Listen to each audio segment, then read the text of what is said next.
got some props for you today, so that'll be fun. So yesterday we talked about the importance of setting goals and the purpose of setting goals, which is really to grow. And then we talked about different types of goals, A type, B type, and C type goals. So the C type goal is the one that excites and delights you and scares the bejeebies out of you at the same time. You've no clue how to do it, but it's something that you really want.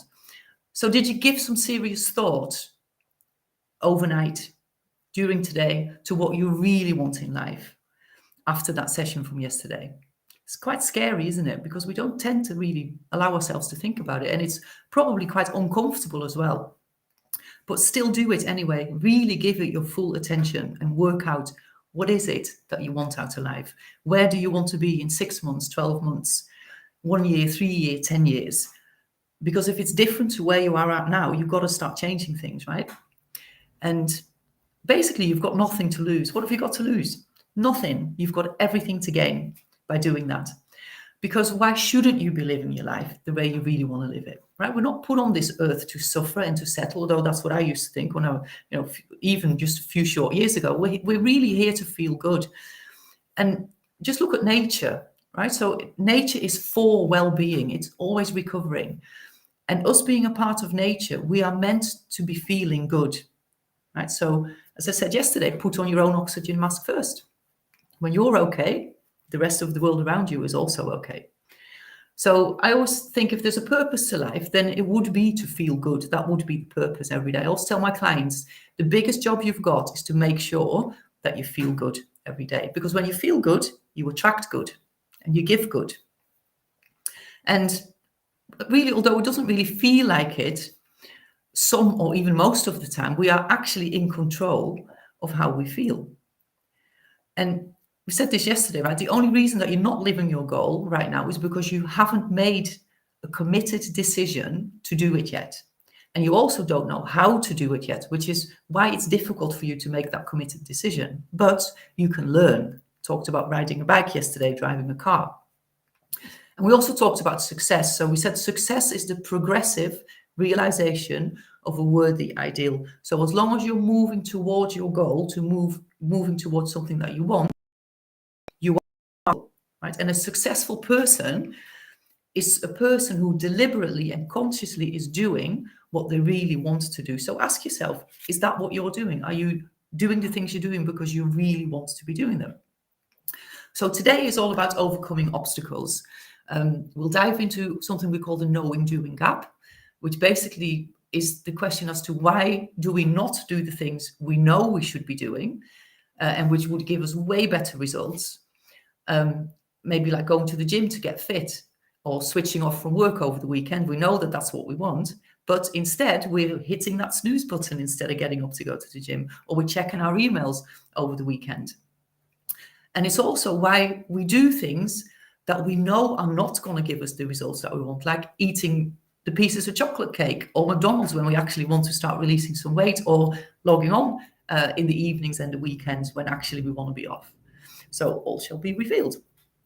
Now, all great leaders in this world agreed on one thing. They disagreed on most other things, but they did agree on this one thing, which was very clear to them all, that we become what we think about. So really think about that. You become what you think about. What you think about the most is what is going to happen in your life. Self-fulfilling prophecy, sometimes we call it. So what are you thinking about most of the time? Are you thinking about why you can't do something that you want to do? Or are you thinking about how you can do it and have what you want? Which one is it? So do you generally think about what could go wrong? Or do you generally think about what could go right? Very different way of thinking, right? Now, did you know that your thoughts actually create your feelings? And that really, it's the story that we tell ourselves about a person, a situation, our environment, ourselves, that causes us to feel a certain way. And Wayne Dyer said, he passed now, but he said, if you change the way you look at a thing, the thing you look at changes. So this is all about perception. And perception is actually one of the 6 mental muscles. So if we have time at the end, I'll get into that a little bit more, because those are the muscles that we're going to use to stay in control of our thinking. Now, as well as feelings, thoughts also create our belief systems, our conditionings, and our habits. We tend to call these paradigms. And it's actually those paradigms that control our actions and our behavior. Now, those actions, so the actions that we take, cause a reaction. And this is the law of cause and effect.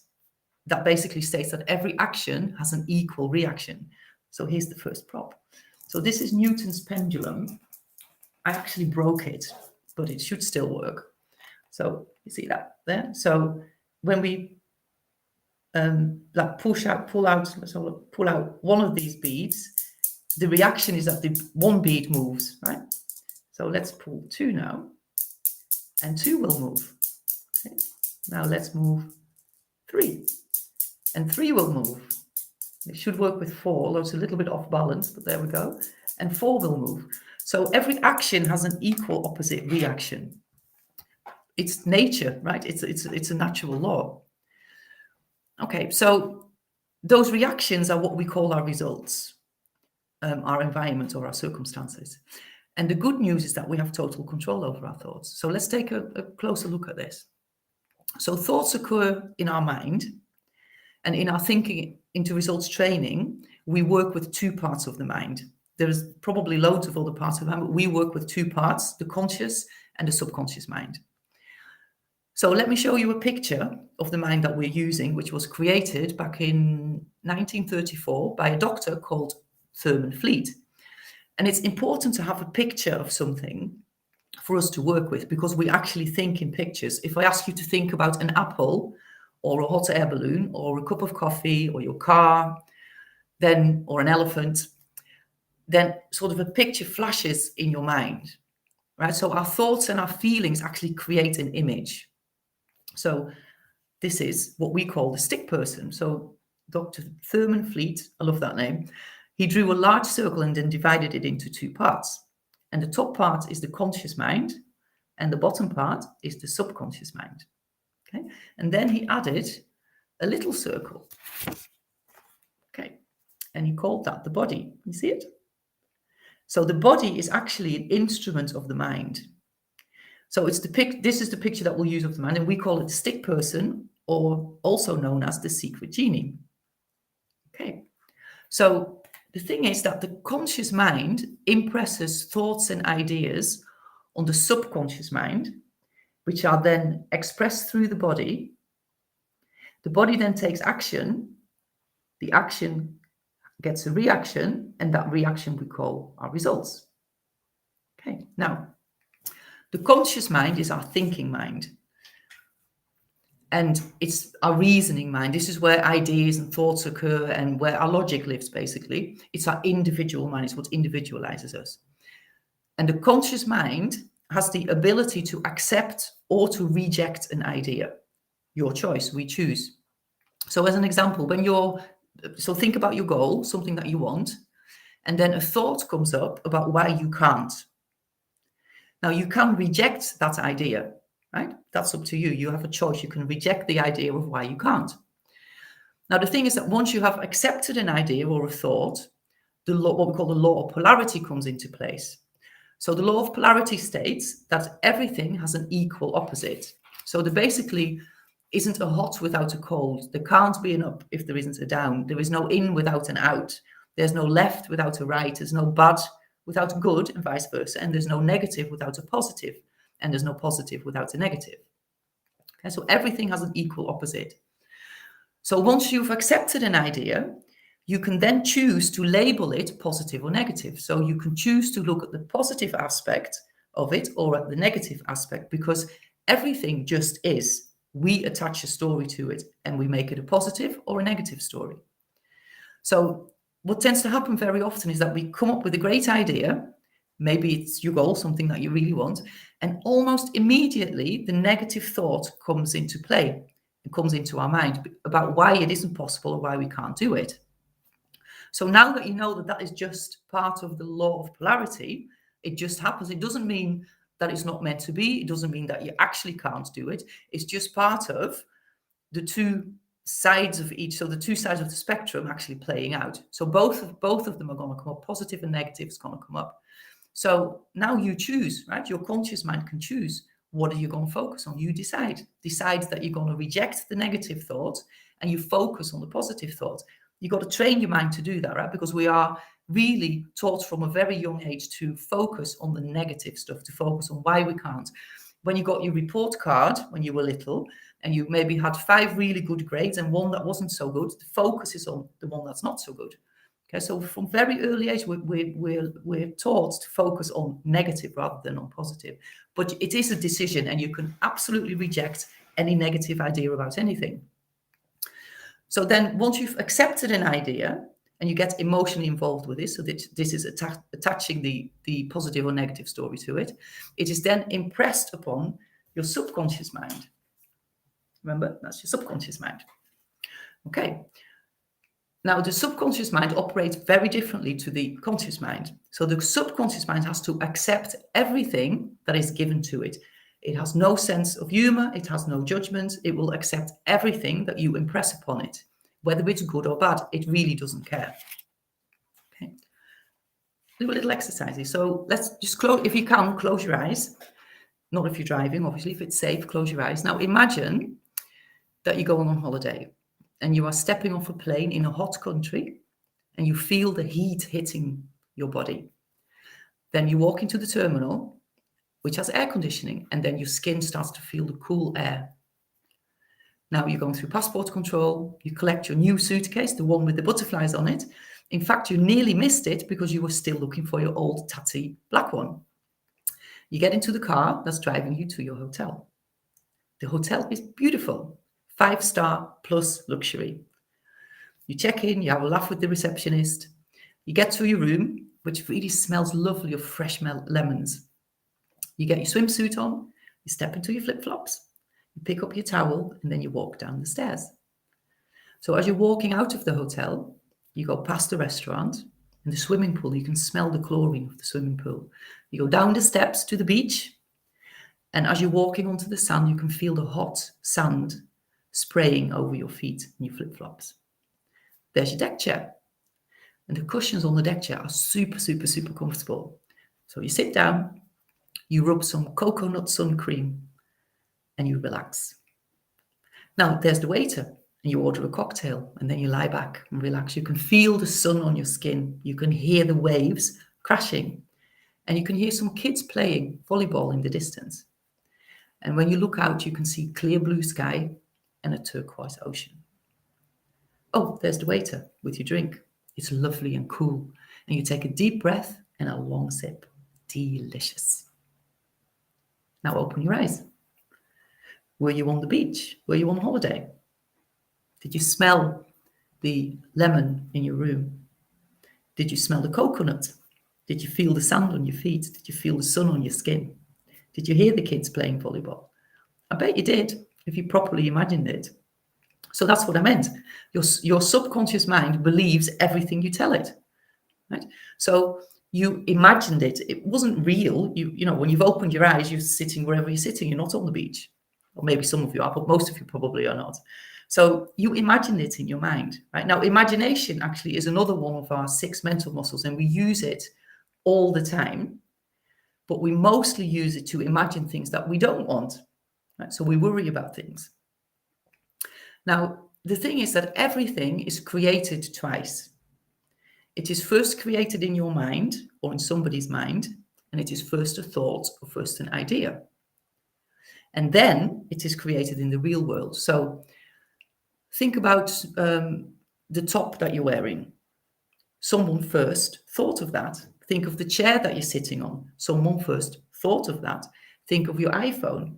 Think of watching this. You know, I'm using a program called Restream. So someone first thought of that and then created it.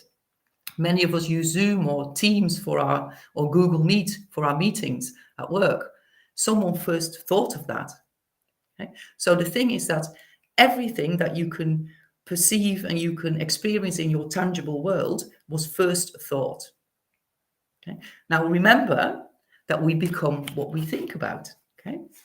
And then bear in mind that your body is an expression of what's going on in your subconscious mind, and it behaves and takes actions according to what your subconscious mind believes to be true. And your subconscious mind believes everything that you tell it to be true, right? So be careful what you tell it. Now you can realize that this ultimately then creates the results in your life, because it's your actions and your behavior that creates your results in life. So you've got to become pretty picky about what thoughts you are allowing to take hold, right? So let's have a look at this and let me explain like this. So this is a pot with a bit of soil in it. Now imagine that the soil is your subconscious mind. And I've got some, what's it called, seeds here that are nice. They're actually, what are they called? In fact, they're from Holland. They're wildflower seeds. Okay, so if I put those seeds, see them, put the seeds in here, right? And now if I were to nurture those seeds, water them, give them attention, maybe talk to them, in a little while, actually they would turn into wildflowers, right? Now, if I had planted a poisonous seed in there, for the seed for a poisonous plant, and I nurtured it and I watered it and I gave it attention and I talked to it, then the soil would also grow it. So imagine that your thoughts are the seeds and your subconscious mind is the soil. The soil doesn't care whether you plant poison or whether you plant a beautiful flower. It will grow it if you cultivate it and give it attention, right? So this is what happens with our subconscious mind. If we choose to focus on negative thoughts, it will start to create negative beliefs. If we decide to focus on positive things, then it will start to create positive beliefs. Okay, so really, really important to reject those thoughts that don't serve you. Now, go back and think about your goal, about what you want. And ask yourself, what are you telling yourself about this? Seriously, what are you saying about this? Are you saying yes to it or are you saying no to it? And now start to think, well, if you're thinking about why you can't do it, why it's difficult, why it will never happen, I don't know how to do it, it's not going to work, this is not what we do, no one's ever done it before. Okay, so ask yourself how you can now start to think differently about this. So what empowering thoughts can you start to nurture about it? Feels different, right? Very, very different feeling. And the thing is that once we tell ourselves a different story, once we start to think about possibilities, we're going to take very, very different action than if we think about limitations, right? It's a very different, you'll take a very different to if you believe that you can't do something. In fact, if you can't believe you can't do something, it's very likely that you don't take any action at all. Right, so let's talk a little bit more about paradigms. So paradigms are a multitude of habits, your belief system, your conditioning, maybe call it your blueprint. So we're conditioned, or you could call it we're programmed from birth, really. When we are babies, our subconscious mind is wide open and we take in everything from our environment and we take it as to be true, right? Because your subconscious mind accepts everything. So by the time we're 2 or 3 years old, a lot of our programming is already set. By the time we're 7 years old, we're really sort of done for. So did you know that we reckon about 96 to 98% of what you do is habitual, right? We're on autopilot really nearly all of our days. So remember yesterday we talked about the car example, and where you can drive from A to B and you arrive without even remembering how you got there. Now think back to yesterday or earlier today. How much of it did you consciously experience, right? What did you do consciously? And how much of the things that you did you do out of habit? Most things we do all day, we do it out of habit and we don't even question it. We don't even think about it. It's an interesting thought, right? Now, some of you may have already done this exercise, but it's a good one. So I'm going to ask you, when you put on your shoes, which foot is first? Did you have to think about it? Probably. Now, why do you think you put either your left or your right foot in first? So some people say, well, because I'm left or right-handed. But it's actually most likely that you put your left or your right foot in because the person that got you dressed when you were little told you which foot to stick out. So if you are now putting your shoe on your right shoe first, when you were little and the person was getting you dressed and you stuck out your left foot, what they probably did is they probably tapped your leg and said, no, other foot. And then you stuck out your right foot. Right? And if we have kids, we do that with our own children, right? Now, the reason that they told us to do that is because that was their habit, their conditioning. That's the way they did it. And so we're taught a lot of things that we don't even question, we don't even think about. And a lot of the stuff is not necessary or not true. Right? Now, it's a silly example, but you probably never gave it any thought. You never probably consciously thought, well, should I put my left foot or my right foot in? But it illustrates that you are conditioned, right? And that you've been doing this forever, never given it any thought, just because that's how you were taught to do it. That's how you've always done it. I was actually talking to a client of mine the other day who has little children, given in this example. And he said, I've become very, very conscious now of which feet I'm asking my children to put the shoes on first. Okay, so it's actually the same with everything, right? We are conditioned and we don't even know it and we don't even question it. So if we're conditioned that we believe something is possible, great. But if we believe that and we believe something isn't possible, then really all we need to do is change that conditioning, right? So our life is basically dictated by our conditioning, by our programming, and we live out the blueprints that we have. Okay, so everything we believe or don't believe possible is fixed through our paradigms. So let's start to question some of those beliefs, right? So if you want something, but you think you can't do it or have it, then ask yourself, what am I believing about this? Why do I think I can't have this? And is it actually true? And you'll find that when you start reevaluating your beliefs, most of them are really not true. So then you can start to cultivate a different belief, one that is going to get you to your goal. So think of your goal again now. And realize that your conditioning and your blueprint dictates how you think about it. And your paradigm is dictating your logic. So the way you're conditioned is even dictating the thoughts and the ideas that you allow to think. Right? And it totally limits you. And really, that's another reason to have a coach or a mentor, because we remind you of that constantly. And we push you to think beyond it, even though it may be uncomfortable at first. And it will be very uncomfortable at first. But the thing is that it's where we are uncomfortable, that's really where the magic happens, right? Because we know that in the past, when we've pushed through something, that's where we grow. That's where we achieve what we want to achieve. You know, I give gym examples, but if you go to the gym and you start to get fit, if you push, it's at that point where you push yourself just that bit further, where your personal trainer might say, come on, you can do another 5 sit-ups, or come on, you can do another 3 press-ups, or come on, you can run a little longer, for another couple of minutes. That you do it, and that's where we grow, and that's where we get stronger, and that's where we get to our goal. It's the same for everything, same for the goal that you want to achieve. And remember, yesterday we said, the only difference between you and someone, for instance, working less hours or earning a different amount of money is just the way that you're conditioned. It's the way that you think. So really all we need to do is upgrade your conditioning and upgrade your blueprint so it aligns with your goal.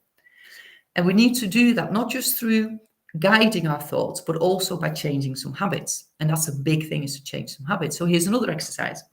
And those who follow me will know it, but still do it anyway, because it is always a very good reminder, right? So I want you to cross your arms like that. Cross your arms. And now shake them out and cross them in the opposite way to how you would normally do it. Okay. Now shake them out again and cross them in the opposite way of how you would normally do it again. And then one last time, shake it out and cross them the opposite way to how you would normally do it. Weird, right? Because I bet the first time you did it, it was quite difficult. You probably were fiddling around a lot to work out how actually is the opposite way around. So it's a really good exercise, and it tells us a very interesting story. So basically we have an habitual way of doing this, like we have habitual ways of doing lots of other things. So you first had to think about how you do it now. So you had to become aware of how you do it now.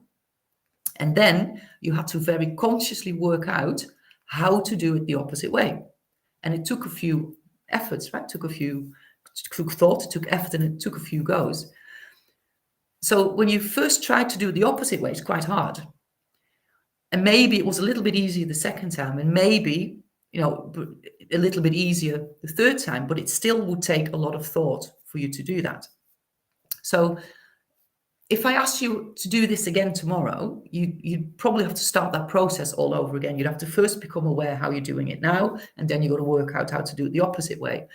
And it would take a while for it to become easier, and it would take a longer while even for it to become a new habit. So if I said to you, I want you to change the habit of crossing your arms this way to habitually crossing them the other way, that's going to take some work, right? Some effort.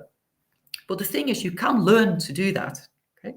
And again, a silly example with the arms, but it just illustrates that any habit we have, we only have it because we've done something over and over and over again. So we've sort of taught ourselves these habits through constant and spaced repetition. So to change a habit, you just got to do something else repetitively until that becomes a habit. So it's the same with every habit that we have. So when we talk about the knowing-doing gap, we have to implement a new habit, right? And we really have to implement new habits one at a time. If you try to change more than one or two, nothing will happen. And we all know this, right? We tried to change 10 things at the same time, and in the end, nothing actually changed. And the other thing is that you have to replace a negative, a non-productive habit with a positive one. Consciously replace it with a positive one, because otherwise it automatically will replace itself with another negative one. So, maybe an example of that would be someone who stops smoking, but then starts to eat a load of sweets. And that's also not what we want to be doing. So remember when we said that you only to think of what you want, right?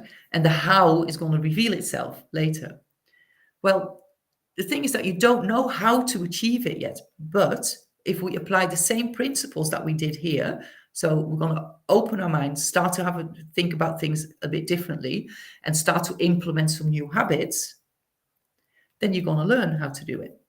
You're going to find out how to do it. And then before you know it, you have created a new habit.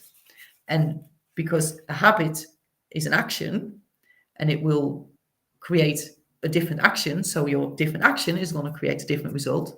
Hey, presto, there you go. Your life has changed. So let's summarize. So your conscious mind can accept and reject, and it labels something positive or negative, and you choose that. Your subconscious mind has to accept everything your conscious mind gives to it. And in your subconscious mind live your paradigms, and those are a multitude of your habits, your belief systems, your conditioning, your blueprint, what you want to call it. And you mostly operate from this blueprint because 96 to 98% of what we do is habitual. And your body is an expression of your mind, and your actions and your behavior create a reaction, and we call that our results. So when you're thinking the same things, you're going to get the same results. When you start to think different thoughts, you're going to get a different result. So I've got another little prop here for you. So really, we've been taught, again, from being very little, because that's the way life is, to live through our five senses. So we're taught to look at our environment, we perceive it through our five senses, see, hear, taste, smell, and touch. And then we sort of allow that to control what we're thinking. So the old way, I don't know if you can see it here. So we start our thought pattern with results, and we allow the results to dictate our thoughts. Remember, the thoughts create a feeling, and the feeling creates conditioning, and that creates an action. And that action, if you don't change anything, if you go off if you allow your thoughts to be controlled by your current results, your actions are going to be the same. You're going to get the same results. Okay. So what we want to do is we want to look at our environment, but then we want to say, I don't like this. This is not how I want it. And then we want to start with our thoughts. I don't know if you can see this properly. So you want to start with your thoughts, which create a feeling and conditioning, which then create action, a different action, because you're choosing different thoughts. You're going to get a different result. How good's that? So the thing is that everything is always changing. So there's the law of vibration. We'll talk a bit more about that tomorrow when we talk about law of attraction. So the law of vibration dictates that nothing rests and everything is always in motion. Now, when you look through anything through a microscope, you can see all the little molecules moving around, right? We look at our body, it looks solid, but it's not, because it's all just things moving. So basically everything moves at different speeds, but everything is moving. And so it means that everything is changing all the time. The thing is that by allowing our current results to dictate our thoughts, we're going to just change everything into the same thing again. So what we do in our thinking and results program is we look at our results, we decide whether we like them or not. If we don't like them, we take control of our thoughts about it. We start to consciously think something very different. We choose our thoughts, create different feelings, different actions, different results. There you go. So really what that means is that the now, so the current moment that you're in, is just a reflection of how you've used your mind up to now. It's a reflection of all the thoughts, all the decisions, all the feelings, all the conditioning, and all the actions that you've entertained up to now. And the great thing is that you can change it anytime, right? Because the past has no influence at all on what is possible in your future. Just because something didn't work out in the past doesn't mean it's not going to work out in the future. Just because you don't know how to do something doesn't mean that you can't do it. But you have to decide. You have to decide to change something. It's really simple, isn't it? But it's actually really much easier said than done, like many things. So really, anybody who's good at something has a coach, right? So we look at a tennis player or a football player or a swimmer or a basketball player. Or if you want to learn how to play the violin or the piano or the cello or the trumpet, or learn a different language, you take lessons, right? Because the coach or the mentor or the instructor knows how to best do the thing that you want to learn, okay? And they would guide you and they would course correct you along the way. So, a tennis coach, so if I went on to learn to play tennis and I start off, the tennis coach may say to me, well, if you hold your racket just slightly this way, or if you put your body into the shot this way, you'll get a way better result. And that's exactly what we do. And you do get better, right? So get better at life and make some of those permanent upgrades, because why wouldn't you, right? And to do it, you probably will need someone to help you, especially because your paradigms are going to be very strong and they're going to keep holding you back. And all of these reasons that you come up with, they really are not true, but you need someone to help you question them, right? So remember, you become what you think about. And your world, your outside world, is basically a reflection of your thoughts and your inner world, because whatever's going on inside of you is reflected in your world outside of you. Okay, so we talked about the plant pot. So one to give you is, so for those of you who constantly feel short on time, that a big part of that is because of the habits that you got yourself into, right? So you've got yourself into a habit of working a lot of hours. You've got yourself into a habit of checking emails. You've got yourself into a habit of working at the weekends. You've got yourself into a habit of accommodating everybody else, right? Now, remember that it's your life and it's your time. You were given 24 hours to use for your life, not for someone else to use, just like someone else has 24 hours to use how they want to use it, not for you to dictate. So really give that thought and ask yourself, where are you leaking time? I was talking about this in the lesson yesterday. Where are you leaking time? So a lot of us feel that we're short on time, but part of it is because we're running from one thing to the other. We don't give anything sort of real focused attention in a fixed time frame, and we get distracted and we allow ourselves to get distracted. So maybe you're talking to your neighbor for 20 minutes about nothing, but that's 20 minutes of your day gone. 20 minutes in which you could have taken some productive action towards your goal, which would have then freed up your time later on in the day. Really important. So what I want you to do is to block one of your weekend days and do not check your emails or do any work. So if you have to hide your phone or your laptop or lock it away or give it to your neighbor, then do that.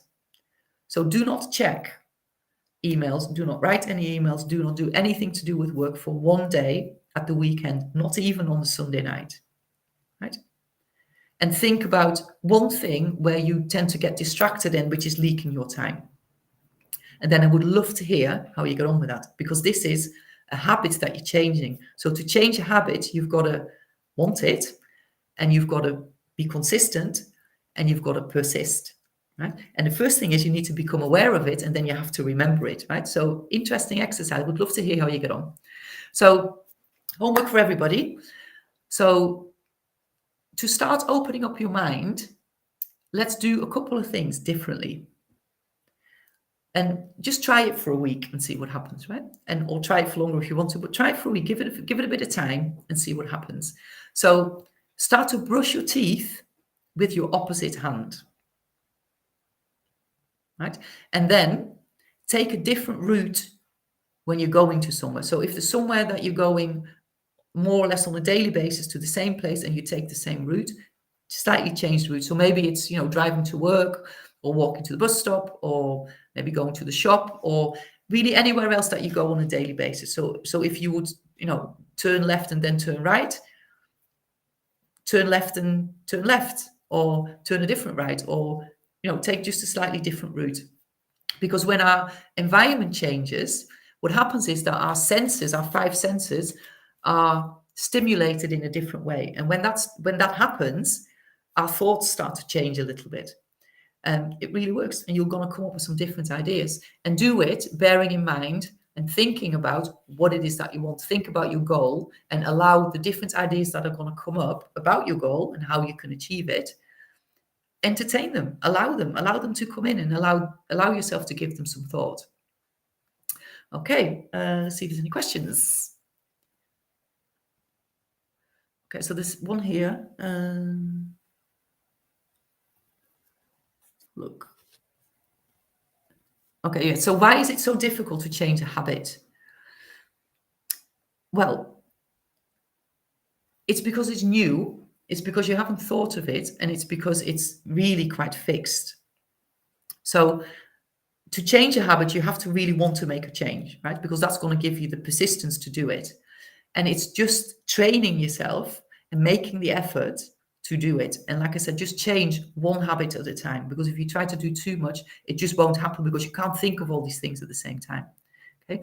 And a lot of the time you're not aware that you have a habit that doesn't serve you. So become aware of the things that you're doing that are not conducive to you achieving your goal, and then change one little one at a time.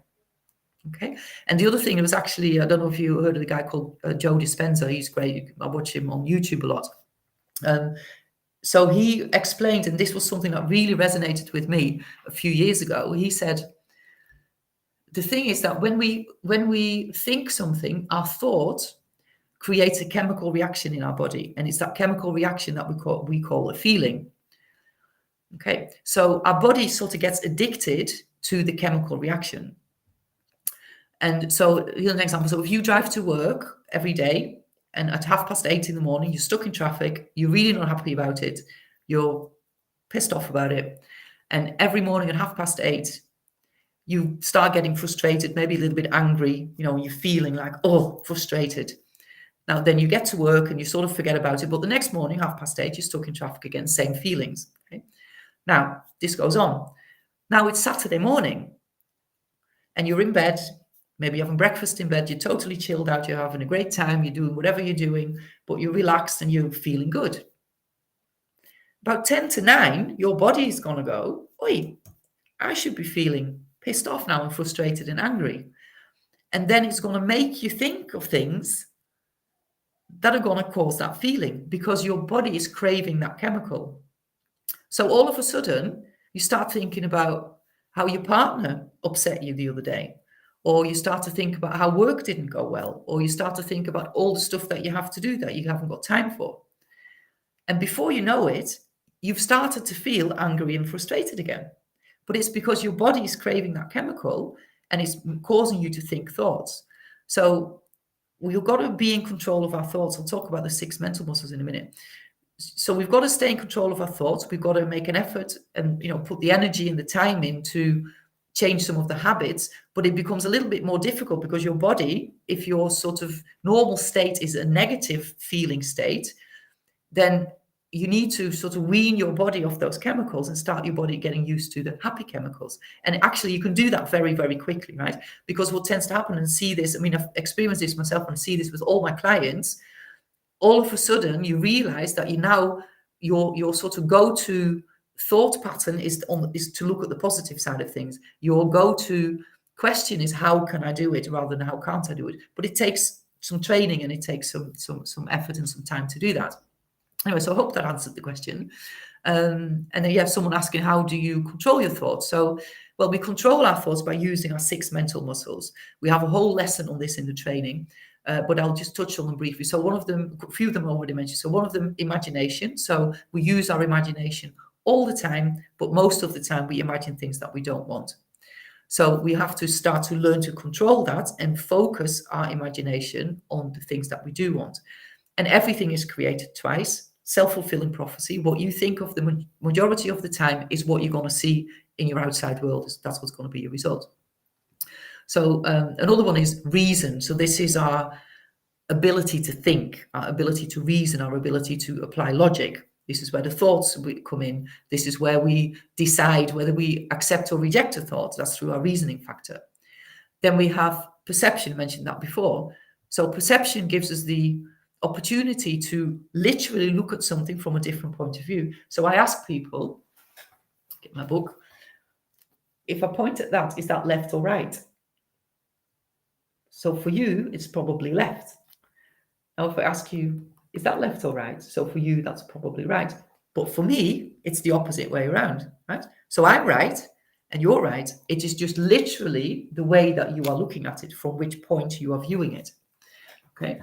So that means really that you never have to fall out with anybody again, but because everybody is thinking from their paradigms, from their frame of reference, from how they've been conditioned, from their belief systems, and you're right and they're right, right? So what you want to do is, when you come up against an obstacle or a problem, or you don't know how to do something, how can you change your perception about it? How can you change your way of thinking about it? Then we've got the will. The will is another one of the 6 mental faculties.